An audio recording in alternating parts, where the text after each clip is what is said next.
Actually, some of this portion I have already taken the first one, the mechanisms. Just I will brush up through the various types of mutations. That's all. How the mutation produces carcinogenesis we have already discussed in the first class. So mutation also, there is a change in the DNA structure. Okay, so a carcinogenic substance can interact with the DNA and it can lead to the DNA adduct or DNA damage. The DNA adduct and DNA homologous breaking and non-homologous breaking, the enjoining or everything we have already studied, the mechanism, various mechanisms to repair, everything we have studied in the first class. So uh, the mutation type of the mutation that depends on three things. First one is the cell timing.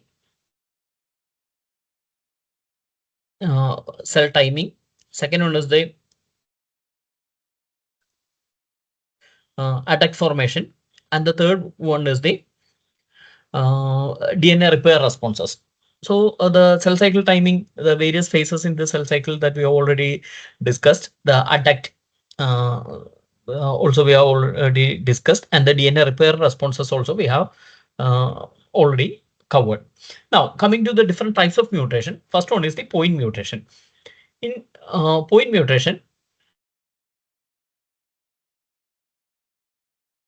that is a single substitution or a single nucleotide substitution. Within the point mutation, there are two things. First one is the transition, and second one is the transversion. So transition means a purine is replaced with a purine base. That is, an adenine is replaced with a guanine, or a pyrimidine is replaced with a pyrimidine base. That is, a cytosine is replaced with a thymine. So such that is the homologous transitions. That is a purine transition, or a pyrimidine and a pyrimidine transition. Now coming to the second one, that is the transversion. Transversion means purine base is replaced with a pyrimidine base. That is, adenine or guanine is replaced with either cytosine or thymine. So these are the two types of point mutation. So point mutation means, as the name indicate, it is the one point is changed, or one. So point here means the nucleotide base. So that is changed. Second one is a insertion. Insertion means into the already existing DNA, there will be one or more nucleotides being added. Okay, so when such an addition occurs, or when such an addition occurs, so if you see like this, one or two nucleotide will be added to this one. So what will happen? The reading frame or the triplet code is going to change. So wherever the addition has occurred, the balance of the nucleotide is shifted. So such shifting is known as a frame shift mutation. That means whenever there is an insertion, the entire amino acid sequence coming after that is going to be shifted. That means it is equivalent to the stoppage or synthesis of a truncated protein. So if it is occurring to a tumor preventing or excision repair enzyme in the DNA, or any vital enzymes that is present in the DNA, present in the cell, or any receptor that is present in the DNA, or the receptor sequences that is present in the DNA, that can lead to a malfunctioning of that entire protein system. Next one is the deletion. Deletion means one or more nucleotide. So a nucleotide will be deleted, leading to a gap in the structure. So that is known as the DNA. It can be a single nucleotide deletion or a multiple nucleotide deletion. Now, if one or two are deleted, it can again lead to a frame shift. Okay, unless it is multiples of 3. That means a 3 molecule is deleted means there will not be any frame shift, but there only will be deletion of one amino acid, because 3 represents one amino acid. So that is why when it is occurring in the multiples of 3, it will not, the frame shift mutation will not occur. So only one amino acid will be deleted. If it is not a vital amino acid when it is coming to the structure, then there will not be much carcinogenic effect. Otherwise, there are possibilities of carcinogenicity. If 4 are deleted, means again there will be frame shift mutation. 5 are deleted, again there will be frame shift mutation. But if 6 is deleted, again it becomes only the deletion of 2 amino acid. Next one is duplication. Duplication means one segment of the DNA. Say like if there is one segment, this segment may be copied and it will be pasted here. So what will happen is that this portion and this portion will be identical. But the real problem occurs when this is forming an open reading frame. If this is an open reading frame and within an open reading frame, a duplicated piece is coming, means that is going to alter the protein structure that is present. So that is why the duplication can lead to a toxicity. Okay, so previously it was thought that if it is occurring in the open reading frame alone, that can produce some carcinogenicity. But later on it was found out that even if it is in the non-coding region, even then that can produce carcinogenesis, especially the epigenetic changes. Okay, so that is about the duplication. Next one is inversion. Now, in inversion, what happens is that so there will be a segment like this. There will be a particular sequence, and this sequence will detach and it will get inverted. So if the sequence is in this direction, when it is inverted, it becomes in this direction. So what happens is that it may code for a nonsensical protein. A nonsense code will be generated within a protein span or within a gene. So when such a nonsensical set of codes are inserted into the gene, that can lead to the non-expression of the protein, or it may synthesize a truncated or a non-functional protein. Okay, so remember here it is flipped in the orientation.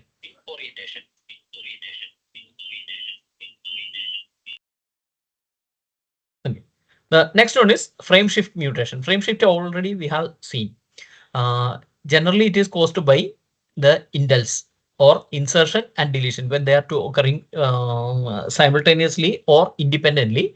Whenever there is so insertion or deletion, it is commonly known by the name indel.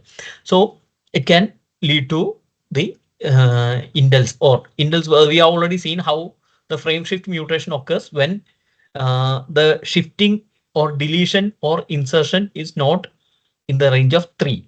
If 3 nucleotides are there, it may not lead to a frame shift. But if 2 or 1 or 4 or 5 or 7 like that, if there is that will lead to the frame shift mutation. Next one is silent mutation. In silent mutation, what happens is that, of course, there will be some mutation in the gene. Say an A will be replaced by G. Is that AAG and GAG may be coding for the same amino acid. Okay, this is only an example. It is not like that precisely. It's for understanding only I am telling this. So if this are coding for one and the same amino acid, then even if the mutation has occurred, it will not be manifested in the protein structure. So even if the mutation has occurred, the phenotypic effect of that mutation or the DNA alteration will not be seen in the individual. So that is known as a silent mutation. The mutation has occurred, but phenotypically there is no change in the expression. Now, the mechanisms of mutation induction, this we have already seen. How the misinsertion at the DNA attack site, frame shift mutations, DNA strand breaks. So how the DNA strand breaking? So the DNA strand break occur in double stranded or loss of heterozygosis. So double stranded break means whenever there is a DNA structure like this, there will be a break in both the strands. Both the strand will be broken. So this is generally in case of eukaryote. This is we have already seen. This is corrected by the non-homologous end joining. Then recombination. Recombination also we have seen. Say one part of the gene may get detached and it may get reattached to some other point. That is, so it can happen from the homologous or heterologous chromosomes. Okay, that also we have seen in the first class. Then loss of heterozygosity, that also we have seen in the first class when the sister chromatid and the non-sister chromatid exchanges are happening, how the heterozygosity is lost, that we have already seen. Now we will come to the damage that is created by the alkylating electrophiles. So these alkylating agents are very commonly used as anti-cancer drug. Okay, they themselves can produce carcinogenicity. One thing. Second, their mechanism of action is also by alkylating the DNA and damaging the DNA. So when the damage is occurring extensively within the DNA, the cell will undergo apoptosis. So that is the mechanism how they are acting as anti-cancer drug. Okay, and we have already studied many of the carcinogens. When we studied about the carcinogenesis, we have studied the procarcinogen, proximate carcinogen, and carcinogen. So a carcinogen need to be or a procarcinogen need to be activated metabolically to produce a proximate carcinogen or a carcinogen, ultimate carcinogen. Okay, the ultimate carcinogens are usually strong and strong electrophile. So what are the medicine that you take, or what are the alkylating agents that you take, they are not directly the carcinogen. So the liver or any metabolic organ has to convert the drug into the carcinogen, and then only it will form the ultimate carcinogen. And the ultimate carcinogen is the one that is actually producing the DNA damage. So how they are producing, how the DNA attacks are formed, that we have already seen in the first class. So usually these agents will contain three or one or more than one of this one. It may contain sulfur, oxygen, and nitrogen. Okay. So some compounds may contain sulfur and oxygen. Some may contain sulfur and nitrogen. Some may contain nitrogen and oxygen. Some may contain sulfur, oxygen, and nitrogen. Okay. So depending upon that, their carcinogenicity is also elevated. Now, the electrophilic strength, how strong they are electrophilic, they are capable of attracting to the electron, or how much they are positively charged. The molecule is capable of charging the DNA to the positively charged. That actually depend on the position where it is attached to the DNA, as well as the intensity of carcinogenesis that is produced by this core. Okay, and now the another thing is metabolic capacity of the cell is affecting the electrophile formation. So if your metabolic organs, say for example, if the liver is not properly functioning, then in that case, the damage produced by the alkylating electrophile will be comparatively less, because there has to be converted to ultimate carcinogen by the liver. Okay, so if there is any hepatic disease, or if the hepatic metabolism is affected some way, then the cell may have a reduced capacity to generate the ultimate carcinogen, and hence the capability to produce carcinogenesis is also reduced when the metabolic organs are affected. Then the DNA, when the DNA is acting as a nucleophilic target, the DNA and phosphodiesterase backbone provide a nucleophilic site. The common sites where the alkylation occur is this. First one is the N7 molecule of the guanine. N7 molecule means the seventh molecule. This N7 molecule, N7 molecule of the guanine, and N3 and N1 N3, N1 and N3 molecule of adenine. Then N3 of guanine, that is this molecule. Then O6 of guanine. These are the molecule or the places where the bases are acting as the nucleophilic target. Now, apart from the bases, the phosphate bond, the phosphodiesterase bond actually that is connecting this two molecules, that also can undergo nucleophilic attack. So that is the reason why we can say the DNA bases, the DNA bases and the phosphodiester backbone, these two sites are equally prone for the nucleophilic target of the molecule of the carcinogen. Now, electrophile specific alkylation pattern. The electrophiles are electron deficient species that seek out the with the nucleophilic agent. So nucleophilic agent means they will be electron rich in nature. Okay, whereas the electrophiles are electron deficient in nature. So generally the electrophiles will be having a positive charge and the nucleophilic will be having a negative charge, and automatically there will be attraction between the positive and negative charges. So this is the reason why the alkylation will become specific to a particular region where there is a negatively charged. Okay, so depending upon the electrophilicity of the molecule, it may affect different parts of the DNA. For example, again, that is given in the textbook, the pro-carcinogen dimethyl nitrosamine will be converted to methyl carbonium ion, that is the electrophile, and diethyl nitrosamine will be converted to ethyl carbonium ion. Okay, that is also an electrophile. Now,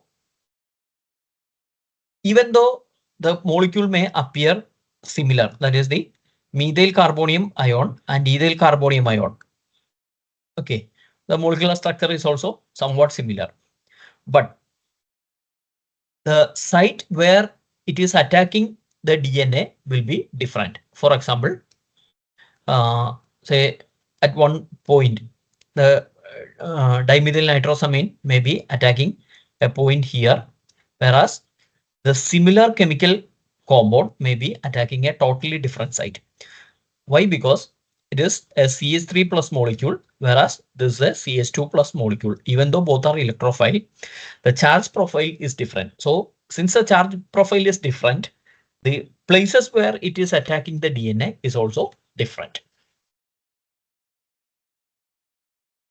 Now, DNA attack we have already seen. Again, I'm repeating this because it is given in the textbook. DNA attack is actually the segment of DNA that is covalently bonded to a chemical compound that is normally not a part of the DNA. So that is how the DNA adduct is being defined. Okay, this attachment occurs when the reactive chemical species, usually electrophilic molecule, that is the positively charged molecule. We have already seen with a say like a molecule like CH3 plus. It is an electrophilic molecule. When it is binding with the nucleophilic sites on the either on the DNA base or on the sugar phosphate backbone. So it can attack any point. Either we have seen where it is attacking onto the adenine, thymine, and such molecules, and it can also attack the sugar phosphate backbone also. Now the methylating agents, they mainly form the methyl guanines. So what they will do is they will methylate the nucleotide bases. Okay, so the guanine will be converted to 7-methyl guanine, and ethylating agents will target the phosphodiester backbone. Okay, that is the reason why even though I already mentioned, even though they are chemically related, the mechanism of action is totally different. Okay, so this methylate the CH3 plus molecule, they actually methylate the guanine molecule, whereas this ethylating agent, that is the CH3 CH2 plus, that will be acting on the phosphate backbone. Okay, there is some controversy also on the carcinogen, on most of the carcinogenic aspect, that is the O6 alkyl versus O4 alkylamine. There is the results are not very much clear about this one, but the persistence of the attack, definitely that will influence the carcinogenicity of the compound, or that will increase the carcinogenicity. Now, the types of compounds that can form DNA attack, usually positively charged carbonium ions are usually responsible for the DNA samples. So we already seen the methyl and ethyl attacks. Then polycyclic aromatic hydrocarbon, one of the major carcinogen, which is found. Actually, this pH we have already studied when, right from the history itself. It is a carcinogen. Okay. Then aromatic amines or amino azo compounds. They are actually procarcinogens. They need to be converted to enzyme activation to the actual ultimate carcinogen. Now, aflatoxin. Aflatoxin, you already studied. The B1 and B2, G1, G2 will be metabolically activated to the M1 and M2. Okay, actually, this M1 and M2 are the one that is actually forming the DNA attack. Okay, and usually it forms the adduction with the guanine residues. Now, coming to the next one, that is the platinum residues. Usually the ones that are used in that one, the chemotherapy, that is the cisplatin, carboplatin. So we call that condition as the chemotherapy or iatrogenic disease or chemotherapy induced cancers. So how the platinum coordinates. So when we study about the platinum, one of the main property of the platinum is that it can form the coordination compounds. So the cisplatin and carboplatin, all these are the coordination compounds. So they have the ability to form the intrastrand or interstrand cross-linkings. Okay, this cross-linking, how this cross-linking is producing mutation, we have already seen in the first class. Now, coming to the reactive oxygen species.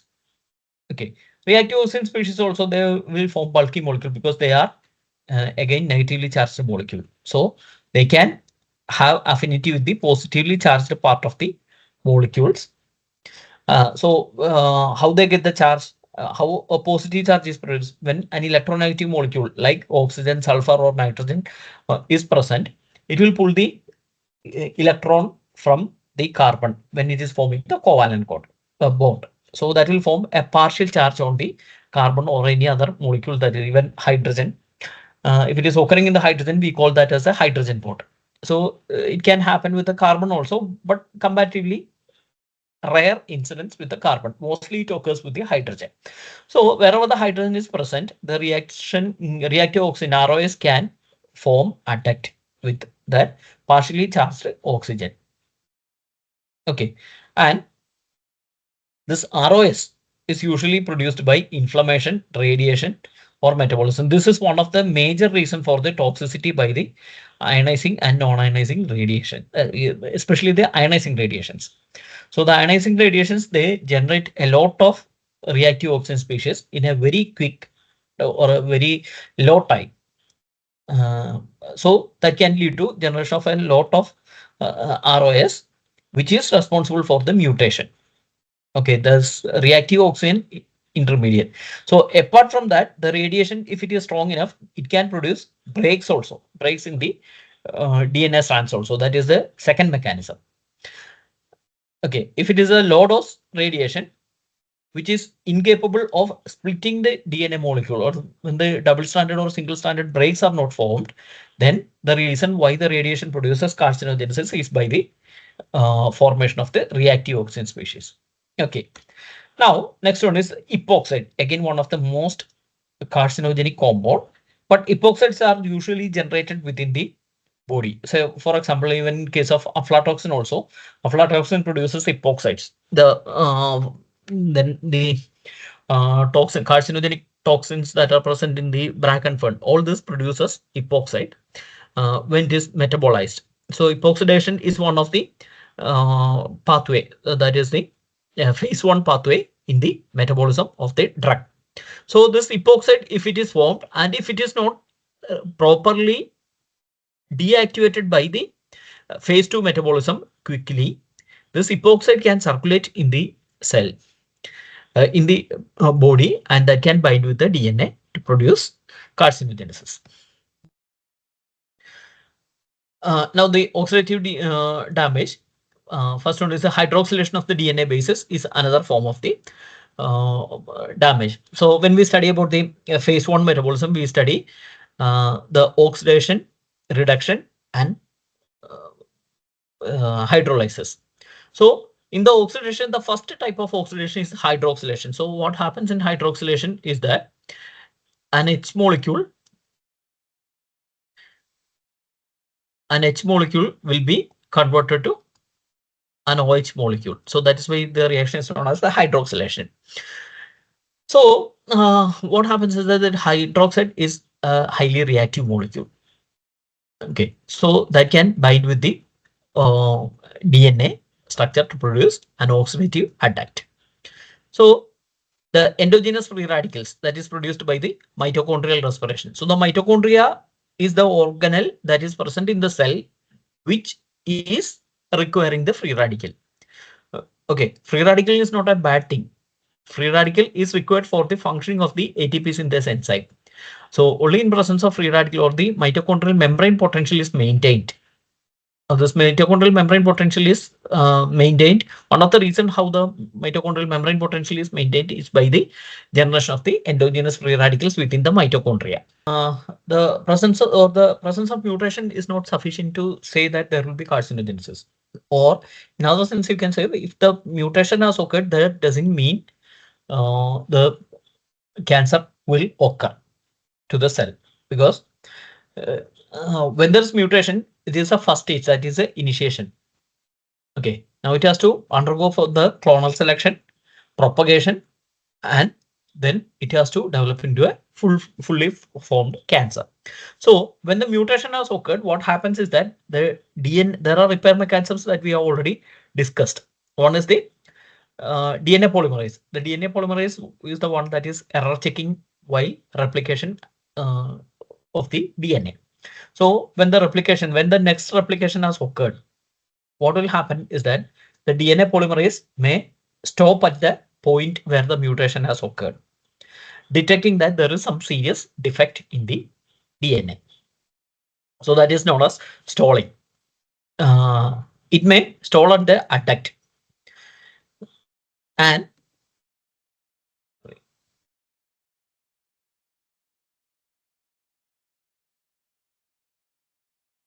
so when the repair mechanism or the polymerase is moving in this direction, imagine that it is moving in the 5' 3' direction. So it is detecting that there is some mutation. So what will happen is that the polymerase will stop at this point and it will not proceed further. So what will happen the replication fork will not move in the forward direction. So ultimately what happens is that if it is not moving, the apoptotic pathway, the internal apoptotic pathways will start functioning. The P53 and other genes will be activated. So that is the reason why even if the mutation has occurred, that there will not be any clonal selection of that gene, and there will be the promotion and further full step carcinogenic cell will not be formed. Then second thing what happens is that whenever there is a defect like this, it may bypass. The DNA polymerase may bypass this lesion. So that is otherwise known as translesion synthesis, or TLS, translesion synthesis. So because of these two reasons, even though the mutation has occurred, the cell will come back to normal. Then it will not develop into a carcinogenic cell. Okay, now we will come to the actual carcinogens. For the first one is the genotoxic carcinogens. The first and the earliest class were the carcinogen or the compound class of compound which was discovered as the carcinogen was the pH. And pH is usually found in the charcoal boiled food, cigarette smoke, diesel exhaust. So whenever the carbohydrate or proteinaceous materials that are coming into or in exposure to the heat, it may produce, even the hydrocarbons also can produce or is capable of producing polyaromatic hydrocarbons. So heat is one of the reason for the generation of the polyaromatic hydrocarbons. And the prototypic agent everyone know, that is the benzopyrene. So it is otherwise known polycyclic hydrocarbon compound because it contains multiple benzene rings. Okay. And the ultimate carcinogen of the pH is the diol epoxide, a derivative of the benzopyrene. And that is formed by 3 enzymatic reaction. First one is cytochrome P50 1A1 will convert the benzopyrene to benzopyrene 7,8 oxide, and the epoxide hydrolysis will convert it into 7,8 dihydro diol, and further oxidation again by 1A1 will lead to the formation of the 7,8 dihydrodiol 9-time epoxide. So this is the ultimate carcinogen. So this is the procarcinogen. We have already seen this is the procarcinogen. This is the proximate carcinogen, and then this forms the ultimate carcinogen. So when we studied about this things, we are again previously we have studied about this as the example. Now, pH can also be activated by multiple pathways. First one is the peroxide pathway, then aldoketo reductase pathway.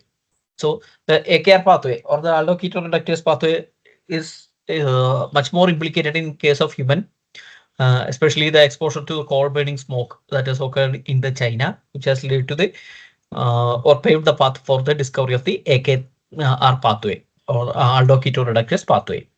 Now, oxidative stress related genes modulating lung cancer also have risk from the pH. So AKR1C1 and the oxoguanine glycosylate, these are the two pathways which are responsible for the carcinogenicity or the lung carcinogenicity of the polycyclic aromatic hydrocarbons. Now, the site of DNA interaction is the Bay region. Now, the Bay region or K region is the site of metabolic activation, and actually I'll show you the picture. So there are two types of structures for the so this is the one prototypic ring of the polycyclic aromatic hydrocarbon. Now the Bay region, when it is coming to the Bay region, actually it is having so it can occur in two ways. One is somewhat a closed ring. So that is known as the Jod ring. So the Jod ring is actually less carcinogenic, but when it is structure, this is converted to the base structure region, so it becomes more carcinogenic. So in the textbook it has been given, but these pictures and this explanations are not given properly. So this Bay region or the Bay structure is actually responsible for the this concept has paved the pathway of the benzopyrene metabolism, and it is helpful in predicting carcinogenicity of other pH with a similar region. Now, how that is possible? Say if there are two molecules which are having opposite charges here, so automatically the base structure will be converted to the Jod structure. But if it is a repelling structure, say like here if it is positive and positive or negative and negative, then it will form more base structure. So those compounds which are having repelling structures or which are having the steric repulsions, they will act as more carcinogenic compound. So that is the significance of this Bay and Jod region. Now coming to the alkylating agents. Alkylating agents again is a major class of the chemical carcinogens, and they are directly acting genotoxic agents. So we have seen there are two types of carcinogens. One is directly acting on the DNA. Second one is the one which are acting through the other enzymes or receptor structures or such pathways. So we'll concentrate with the alkylating agents, which are the directly acting genotoxic chemicals. And some of them are actually the directly acting genotoxic agent. That means they can directly form either adduct or they can produce strand breaks or such carcinogenic potentials. Others will require a metabolic activation that also we have already seen, and this will bind covalently with the DNA, initiating the mutations and carcinogenesis. Now the classification. First one is the directly acting alkylating agents. First one is alkane sulfonates, the nitrosamines. Actually, these are most of the compounds are being discovered uh, when we develop the anti-cancer drugs. Okay. Now, the examples of the directly acting alkylating agents and the indirectly acting agents, as given in the textbook, these are the agents. Now, there are certain specific sites where the DNA binding sites of the or the alkylating molecules are added. So we have already seen the N7 of guanine and N3 of adenine. So this will we have previously seen all the possible sites, uh, but the most possible sites. So that was with respect to the oxidative and other types of injury adduct formations. Now, the alkylation usually happens with the two specific molecules. One is the N7 of the guanine and N3 of adenine. So I mark that positions. Then the methylation of DNA occurs more easier than the ethylation, because the reason why the methylation is more common or more dangerous than ethylation is that the carbonium ion that is generated with the that is the uh, CH3 plus ion, uh, that is more reactive than the CH3 CH2 plus molecule. Okay, because of the small size of the molecule, as well as because of that small size, the charge or the viability of the molecule also will be very high. So generally, there will be 20 times more adduct with the methylation rather than with the ethylation. Now, ethylation usually happens, so that also we have already seen. The ethylation usually occurs at 2 points. First one is it can occur in the guanine because there is an oxygen present here.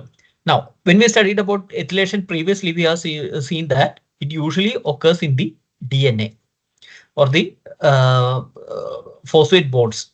Now, the phosphate bonds are rich in oxygen because it is PO4. So that is rich in oxygen. So the ethylation group usually affect either or not that it cannot affect the sugar base, but it is having more activity on the backbone of the DNA, that phosphate bond, rather than the DNA molecule or the nucleotide bases.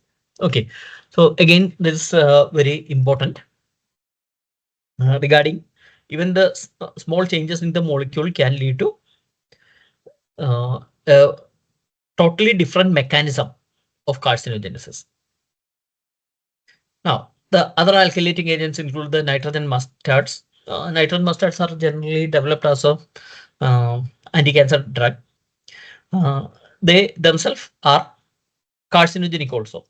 All this chlorampicillin or cyclophosphamide, all these drugs are used as anti-cancer drugs, and they form really highly reactive N-alkyl acidinium ion that will alkylate the DNA. Okay, and it is, since it is much more reactive, that is capable of producing, because nitrogen is more reactive than the carbon. So it will be the nitrogen positive radicals will be much more active than the carbon positive molecules. So unlike the carbon molecules, which generally forms the adduct either with the nucleotide bases or with the phosphate backbones, these compounds, the nitrogen modified compounds, they are capable of producing DNA strand breaks also. Okay, so there will be extensive damage in, they will produce base pair substitutions. That is, A to T substitutions or G to C substitutions and deletions also can occur. Okay, now they can act as a potent clastogen. Now, the clastogen means the agent that is capable of structural damage to the chromosome. So that not only produces damage in the DNA. Okay, an agent which will produce alterations in the DNA, that is known as the mutagen. Okay, whereas it can lead to a structural damage in the chromosome itself. Such agent is known as a clastogen. So they will be much more potent than the regular mutagens. And when there is, say, when there is breakage in the chromosome itself, the chromosome structure itself, when it is broken, chromosome structure itself is broken, it may get attached to the next chromosome or the sister chromatid. So such exchanges are known as the sister chromatic exchanges. So this usually happens in the regions where which is actually GC rich molecule. So generally it will be 55 to 60, say 55 to 60% will be the GC content. But at some regions of the DNA, we have much more concentration of the GC molecules compared to the AT molecules. So such region are known as the GC regions, and the sister chromatid exchange due to the clastogenic effect will be much more visible in the or it will produce sister chromatid exchange more in the region where it is GC rich. Now, coming to the next one, that is the ethylene and propylene oxides. They are mutagenic and carcinogenic alkylating agents. Now, the ethylene oxide is directly, so ethylene oxide and propylene oxide will be familiar. They are used as uh, or used for the purpose of sterilization, and they are highly mutagenic and carcinogenic alkylating agents, because the ethylene or propylene, they may not be that much carcinogenic, but when it is converted to the oxide, it becomes more reactive. And it can act as a direct acting carcinogen. That means it doesn't require any metabolic activation. That much prevalent in case of human beings, but the rodent results actually indicate that it is a direct acting carcinogen. So we can consider it as a equally carcinogenic for the humans also.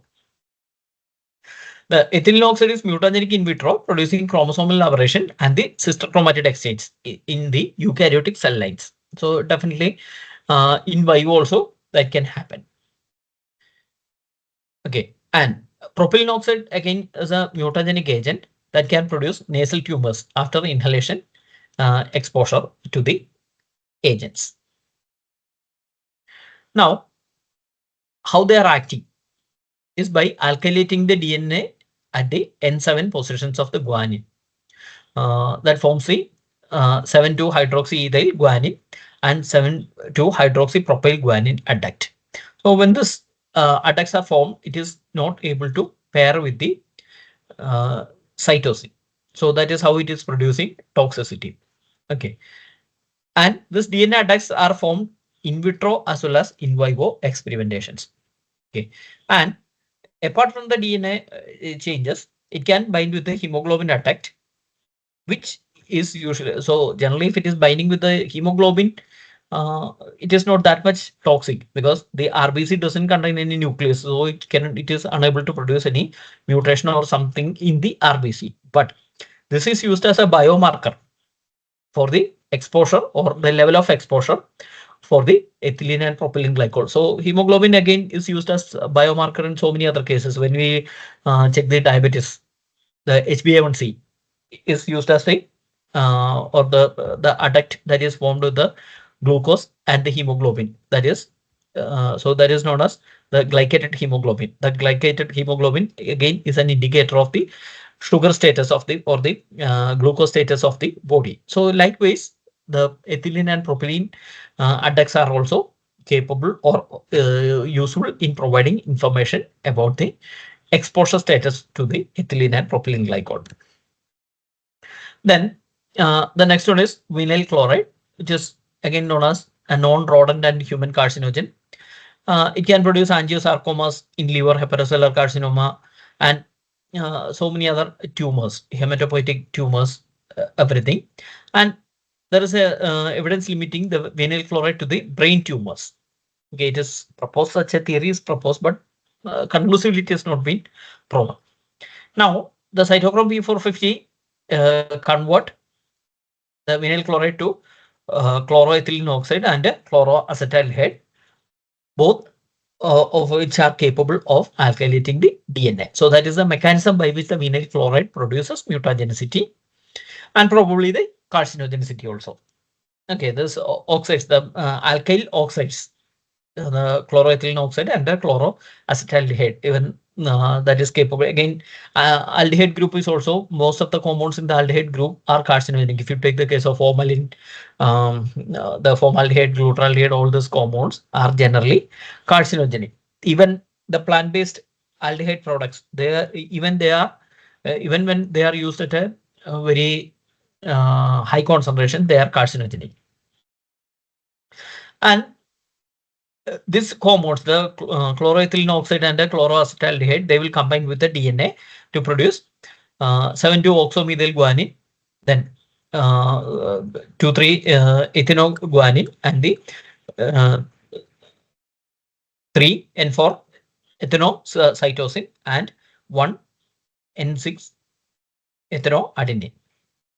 Okay, so that is one mechanism. The second mechanism, important mechanism, is the unscheduled DNA synthesis. So what is meant by unscheduled synthesis of DNA? The cell cycle actually happens in a pathway that we have seen in the first class. There will be the G1 phase, there will be S phase. S phase is the phase where the nucleus will start replicating and the synthesis of the DNA is occurring. Okay, the synthesis phase of the, so only after the G1 phase there should be the S phase. So only when the enzymes that are required for the DNA replication, that is the DNA dependent DNA polymerases, the primer enzymes, telomerase, all these enzymes, only when they are present in the cell, then only the cell should start the S phase. Okay, but what happens is that the vinyl chloride is somehow activating the S phase even before the G1 phase is being synthesized. So what will happen?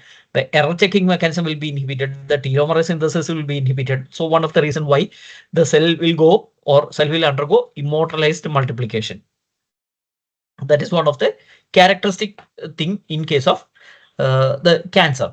So that is what is happening in the after the initiation, the promotion phase. The promotion phase, there will be uncontrolled multiplication. So one of the reason why there is uncontrolled multiplication, as we have already seen, is the unscheduled DNA synthesis. So vinyl chloride is also capable of producing that unscheduled DNA synthesis. So apart from the direct toxicity to the bases and the backbone, sugar backbones, it can produce alterations in the DNA replication process also.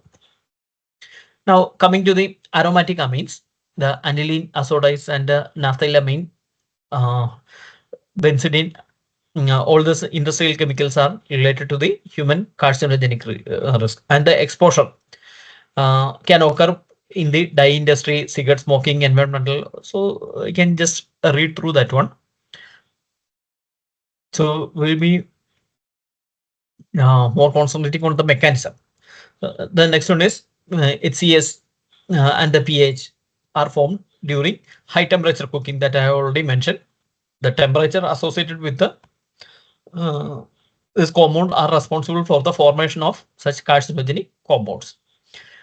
And the mutagenicity of that cooked meat has been shown in the Ames test also. Ames test, all of you know the salmonella test for the detection of carcinogenicity. So one of the base test for the detection of carcinogenicity. So this aromatic amines undergo phase 1 metabolism and the phase 2 metabolism, leading to the protein and DNA attack. So they will require transformation. So they are not directly genotoxic. They will require metabolic activation. They are indirectly acting genotoxic agents. Okay, so this is about the genotoxic ones. Now we will go on to the non-genotoxic or epigenetic carcinogens. Uh, the first one is the NGC is some chemical they are producing experimental animals without directly damaging to the DNA. So DNA damage alone is not the criteria to say whether the compound is carcinogenic or not. So you need to see whether other targets or the off targets are also involved in the or involved as the target organ with the spontaneous incidents. Okay. So and one of the property, unlike the genotoxic one classic difference is that it is mostly the species specific. That means if it is seen in the rodents, it may not necessarily that will be produced in case of human beings or in other higher organisms. So there are different mechanisms, 5 or 6 mechanisms are there. First one is the cytotoxicity, direct cytotoxicity. Okay. First one is the cytotoxicity with the regenerative hyperplasia. For example, the chloroform, which is capable of producing liver and kidney tumors. And the melamine, the plastic wares that was capable of producing bladder tumor are the classical example of the cytolethal carcinogens. So such agents are known as cytolethal carcinogens, and uh, that can produce sustained cell death, often through the metabolism, leading to the persistent regeneration and growth. And the regenerative hyperplasia increases the chance of spontaneous mutations and accumulation of the mutated cells that will lead to a pre-neoplastic region. So this preneoplastic plastic lesions may expand to a full-fledged tumor. Sometimes it may be destroyed, but some cases it may develop into the actual mature form of the cancer. Okay, the next mechanism is the alpha 2U globulin. Okay, the alpha 2U globulin is a normal substance that is present in the uh, body, and is a very small protein that is produced by the male rat liver that binds with the transport hydrophobic molecules within the blood. If a hydrophobic molecule is transported, it can bind with the alpha 2U globulin, and it is usually filtered by the glomerulus. Okay, and after filtration, it will be reabsorbed into the proximal convoluted tubule, that is the P2 segment of the PCT, and it is normally degraded in the lysosomes of the PCT. The cells, the lysosomes in the PCT cells will degrade this lysosome. Again, the liver will resynthesize that. Okay, the significance of this compound in the carcinogenesis is that certain chemicals can bind with this uh, alpha 2 globulin, alpha 2 globulin, that will slow down its lysosomal breakdown. Okay, so what will happen then? There will be increased accumulation in the tubular cell. So this is one of the carcinogenic mechanism which will lead to the lysosomal dysfunction. Okay, and cell death and the compensatory cell proliferation. So this is one of the reason how the tumors are produced within the kidney. Okay, now the compounds which are capable of producing such lesions is uh, the D-limonene. Again, one of the compound that is added as a fragrant. So that will, the limonene will give the smell of lemon. So in many of the products that are intended for the dishwash and such things, they contain higher levels of limonene. Then dichlorobenzene, then trimethylpentane, and unleaded gasoline. They can induce renal tubules selectively. So if you see these compounds, they are lipophilic compound, and they will require the alpha 2U globulin for their transportation. But what happens is that the degradation of the alpha 2U globulin will not happen since the alpha 2U globulin is bound with these compounds. So that will lead to the lysosomal lysis. There will be increased multiplication of the cells to compensate the loss, which may lead to the carcinogenesis. And this is one of the potent carcinogen uh, in case of ruminants, in case of rodents, but we don't have any sufficient data. We don't have that much data to say that it is human carcinogen. But again, since the pathways, see the pathways that are present in the proximal colorability tubules are same in case of rodents and the human beings, definitely there are possibilities of human carcinogenesis. Then another receptor that is occurring is the constitutive androstenedione receptor or CAR receptor.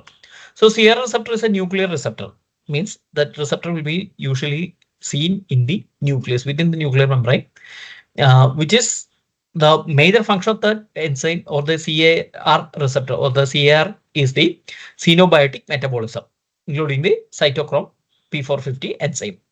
So generally, CAR is a normal constituent in the cell, which is actually producing or which is actually detoxifying the xenobiotic substances. And the CAR activation by agents like the phenobarbital that can promote liver cell proliferation, can inhibit the apoptosis and drive the pre-neoplastic cell lesion formation. So pre-neoplastic, again, it has to be converted to the neoplasm by the progression and the clonal selection. Okay, so this is one of the mechanism of the toxicity. The classical toxicity of phenobarbital is produced by this activation of the constitutive androstenedione receptor. And CR activation also can lead to, because the purpose is to promote the xenobiotic metabolism. So there will be induction of the many of the hepatic metabolizing enzyme, especially the cytochrome 2B.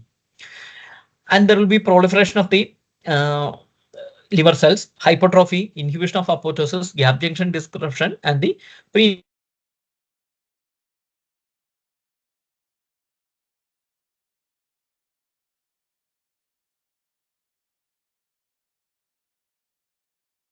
the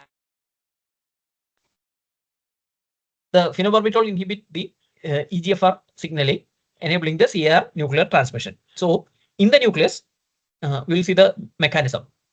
So the phenobarbital, the phenobarbital can activate, can bind with the CAR, and the CAR will be translocated into the nucleus. And once it is bound with the or within the nucleus, it will bind with the retinoid X receptor, and this CAR complex, CAR and RXR complex can bind with the certain region, that is the BPREM, that is the responsive element, that PB responsive element, and this responsive element will increase the or activate the genes that are responsible for the cell proliferation of the 2B6 enzyme, and there will be increased transcription and there will be induction of the cytochrome, and second effect is the cell proliferation. So it can lead to the development of the tumor. The third mechanism, third receptor, that is the PPR alpha receptor. Again, one of the most important receptor that is studied in the non-DNA mediated carcinogenesis. So PPR alpha is again a nuclear receptor that is highly expressed in the liver, heart, and the intestine. And the purpose of this PPR alpha is not only concerned with the tumor. If you take the case of the alcoholic or non-alcoholic steatohepatosis, so in all this condition, PPR alpha is playing a major role, because it is the one that is regulating the lipid metabolism, and actually it is activating the PPR RXR pathway. So we will see that pathway also. So this retinoic acid is actually activating this too. So this is actually a complex, that is RXR and PPR gamma. So PPR alpha is actually producing the toxicity by activating the PPRF alpha subunit, and the retinoic acid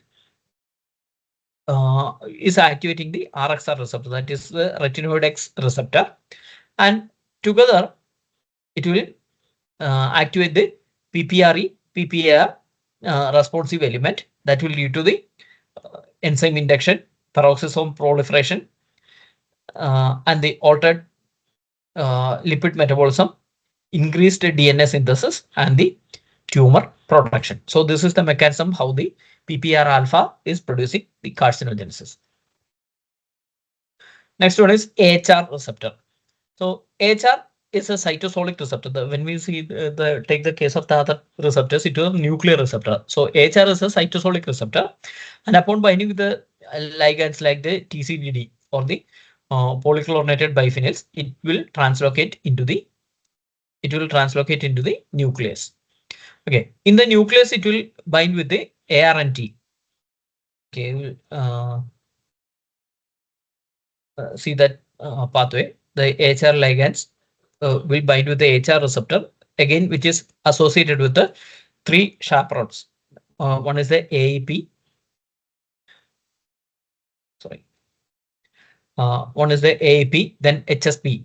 So when the ligand is binding, the AHR alone will be separated from the chaperones, and then the ligand plus the AHR receptor will move to the complex where it will bind with the ARNT. This AHR and ARNT will act as a transcriptional activator. Okay, this transcriptional activator increases level of transcription of the cytochrome 1 enzymes, and the cytochrome P451A1 enzymes are again the compounds which are capable of producing a lot of oxidative injury or the oxidative stress or the reactive oxygen molecules. So that is how they are indirectly acting as a carcinogenic agent. Okay. Now coming to the hormonal mode of carcinogenesis.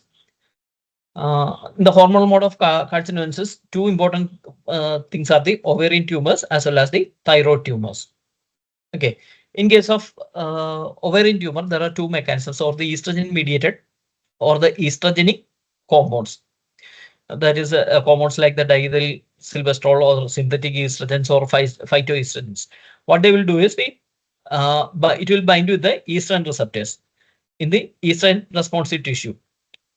Okay, so that estrogen responsive tissue again is a nuclear transcription activator. So that is a normal mechanism of estrogen. But what happens is that when the transcriber is present for a long period, or when it is present in a high quantity because of the intake of the diethyl silvestrol or any synthetic estrogens or phytoestrogens continuously for a longer period, that can lead to the stimulate cell proliferation.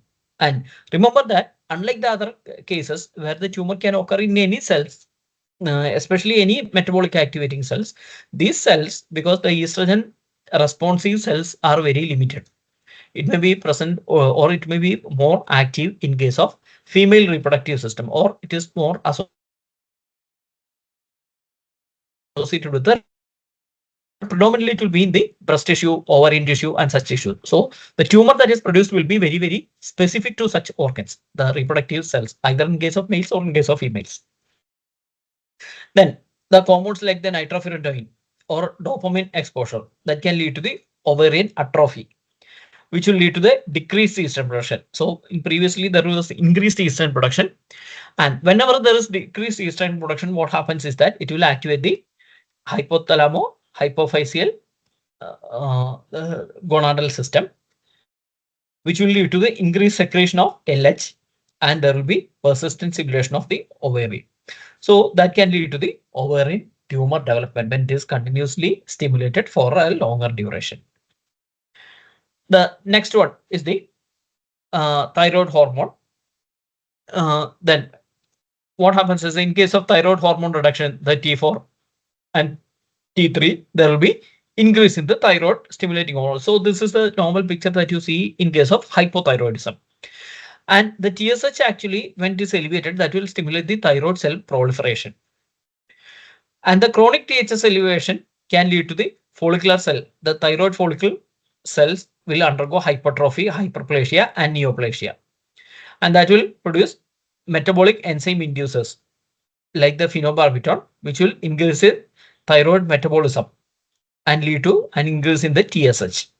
And that will result in the thyroid tumor development in case of rodents. Okay, and the xenobiotics, they can induce the phase 2 metabolism also. That is the UDPGA, UDP glucuronide transferase. Again, which is mediated by the CAR, PXR, AHR, and PPR alpha. The mechanism we have already seen. Okay, that can lead to the thyroid sensitive to the hormonal disturbance. Okay, so that is the reason why the hypothyroidism can produce or make the person more susceptible to the generation of cancers.